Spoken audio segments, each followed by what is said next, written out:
Bundan ko'p yillar oldin yer yuzida juda ko'plab dinozavrlar bor edi. Qahramonimiz Zuzu o'sha dinozavrlardan biri edi. Kunlardan bir kuni u o'rmonga ov qilgani chiqmoqchi bo'ldi. Chunki uning qorni juda ham och edi. U o'rmonda fil, maymun yoki shunga o'xshagan hayvonlarni birini yemoqchi edi. Lekin to'satdan uning oldidan tovuq chiqib qoldi. Uning qorni juda ham och bo'lganligi uchun tovuqni yemoqchi edi. Lekin tovuq birdan so'zga kirib, "Ey Zuzu, meni yema. Men oltin tuxum qo'yadigan tovuqman" dedi. Zuzu juda ham o'ylanib qoldi. "Oltin tuxummi?" Tovuq "Ha, oltin tuxum" dedi. "Agarda sen meni yemasang, har kuni bittadan senga oltin tuxum beraman" dedi. Zuzu bu taklifga rozi bo'ldi.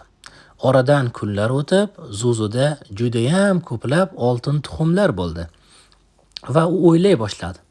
Agarda men tovuqni ushlasam va uni qornini ochsam, ichidan juda ham ko'plab oltinlar chiqadi.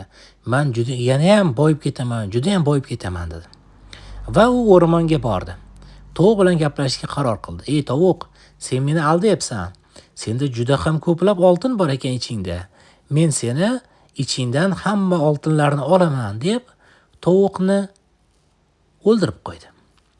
Keyin esa tovuq sehrli bo'lganligi uchun barcha oltinlar ham bir zumda yo'qoldi. Hamda qahramonimiz Zuzu hamma oltinlardan mahrum bo'ldi.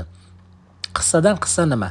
Agarda sizda pulingiz yoki oltiningiz bo'lsa, uni foydali narsalarga ishlatish kerak. Masalan, bilim olishga, masalan, tovuqqa o'xshab, masalan, tovuq ertaga o'lib qolsa ham oltinlar yo'q bo'lib qolmasligi uchun u narsani bilim olishga ishlatishimiz kerak. Qachonki bizda bilim bo'lsa, u narsani hech kim hech qachon olib qo'ya olmaydi.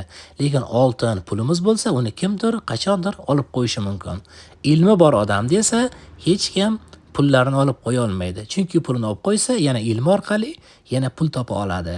Siz ham qahramonimiz Zuzudek ochko'zlik qilmang. Birinchi navbatda ilm oling va uni foydali narsalarga ishlating. Video sizga yoqqan bo'lsa, kanalimizga ulanib, like bosib qo'yishni unutmang.